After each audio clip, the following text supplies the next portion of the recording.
On the show today, a new compact SUV from Nissan that could change the brand's fortunes in India.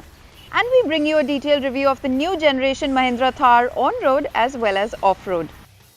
Hello and welcome to Overdrive. I'm Soini Datta. Nissan is a brand that offered as the old spacious car that they call the Sunny, the small hatch Micra, the all-terrain capable X-Trail and also the identical twin of the Duster, the Terrano. These were the cars that were offered in India until some time ago, but now they're only offering the Kicks and the GTR in the country. But not for long, because they are all set to enter the very busy compact SUV space with a made in India product called the Magnite. Here's Simran Rastogi with more. If you've been wondering why you haven't seen a new Nissan in India since the Kicks, that's because they've been working on their next transformation policy, and the car to kick that off in India is the Magnite. Nissan's first sub-4 meter SUV is based on the CMF-A Plus platform developed for the Renault-Nissan alliance. And while we don't have specifics yet, it looks to have a similar wheelbase and overall size to the Triber. It's worth pointing out that the Magnite has the new Nissan logo in that massive grille. Now there's a little bit of Datsun to it in the slim headlights, the L-sharp DRLS and the grille itself, but the rest of the car is pure Nissan in the way the shoulder line rises, in the shoulder line at the back, and all these cuts and creases. It's a very aggressive looking car. From the front, what you're likely to notice is that the nose seems quite high, but when you look at the leading lip of the front, it's actually low to keep in line with pedestrian safety norms. All LED lighting is the trademark of the Magnite in this top end trim. So you've got LED projector headlamps, you've got LED DRLs and LED fog lamps. Of course, we've seen that white light isn't the best in our conditions sometimes, but let's see how it goes. 16-inch wheels going to be standard on the Magnite across variants. The top end variants will get these diamond cut alloys. These tall pressed fenders are another trademark of new Nissans, and the Magnite has a little badge right here to kind of break that monotony. The wing mirrors hold something very special. They are cameras. So you've got a camera in front on the wing mirrors and at the rear for all around visibility. Inside profile, what you will really like about the Magnite is the way the lower half of the door has been treated. You've got contrast running sills, and these are two pieces of plastic on the door with separate plastic underneath to protect your underbody. Of course, it's a compact SUV only in name with no real four-wheel drive running gear. From the pictures that we'd seen of the Magnite before, the rear end was actually the part of the car that I was a little worried about. It seemed like this was too large an expanse of empty area, but in the flesh, it all comes together really well. What you do notice is that the tailgate is split. This is a plastic section, this is metal. We've been told they've done that to achieve these exacting tolerances around the sharp corner of the tail lights. And there's probably going to be a different finish available for this in the future. Who knows? Piano black? Probably. The bumpers are again in three parts. You have the upper plastic, a contrast layer, and the lower fork skid plate. There's no cutout for the exhaust pipe, and I think that's a missed opportunity, especially for this turbo variant, which is supposed to get a very tasty powertrain. One element of the Magnite that's kind of easy to miss in this situation, but I'm sure will look fabulous outdoors, is the double bubble roof. You see it start at the beginning of the roof panel and it culminates in the roof spoiler. It's a very sporty look and it kind of rounds out the squat, mean stance of the Magnite. The boot gives you 336 litres of cargo capacity, which can be expanded via 60-40 split seats. Like most everything else in this segment, the seats don't fold flat into the floor, but the loading lip is fairly low. Of course, to enable that, the boot release button is hidden under the tailgate and will likely be quite mucky after a monsoon drive. You may have also noticed the lack of a sunroof. The cars we saw were the top-end turbo automatic variants and could have left it out to keep prices in check.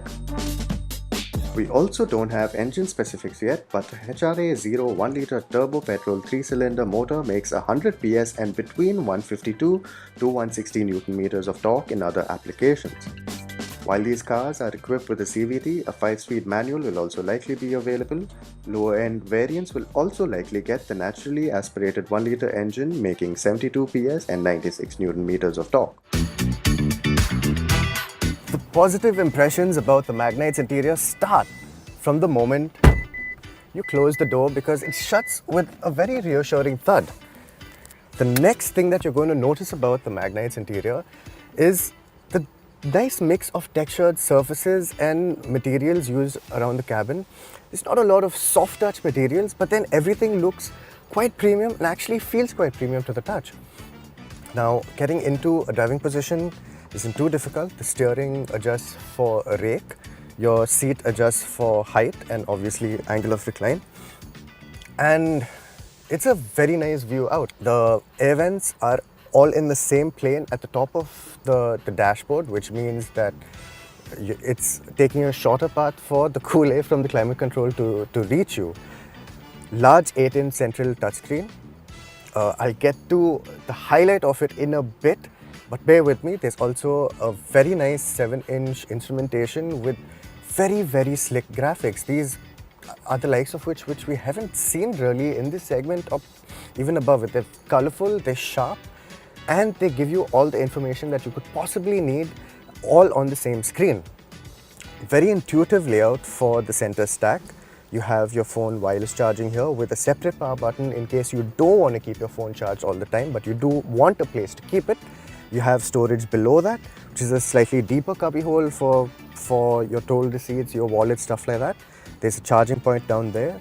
The start button, gear lever, and handbrake lever are all very similarly situated, which means that when you get into the car, you're not really looking around for the start button and everything else you need to get going. 2 cup holders here, a very comfortable armrest which doesn't get in the way of the operation of anything else, and a large 10-litre glove box with illumination. I mean, this is a seriously large glove box, even the car size notwithstanding. Right, coming back to the coolest thing about the infotainment is actually the fact that it comes with something that we've seen before on luxury cars and as a paid option until very recently, and that's wireless Apple CarPlay.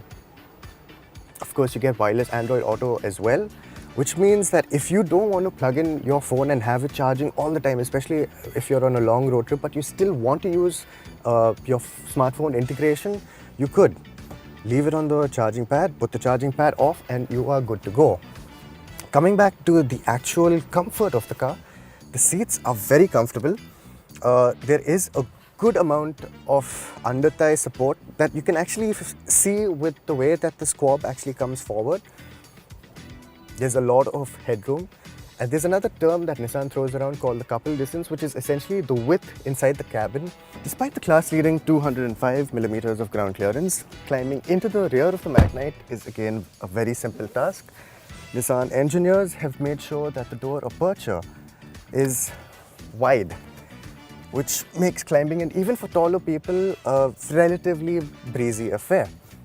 Once you're in here, again, you'll appreciate just the sheer ergonomics of it. You've got bottle holders in the door, which are nice and recessed, which leaves you a lot more room for your knees.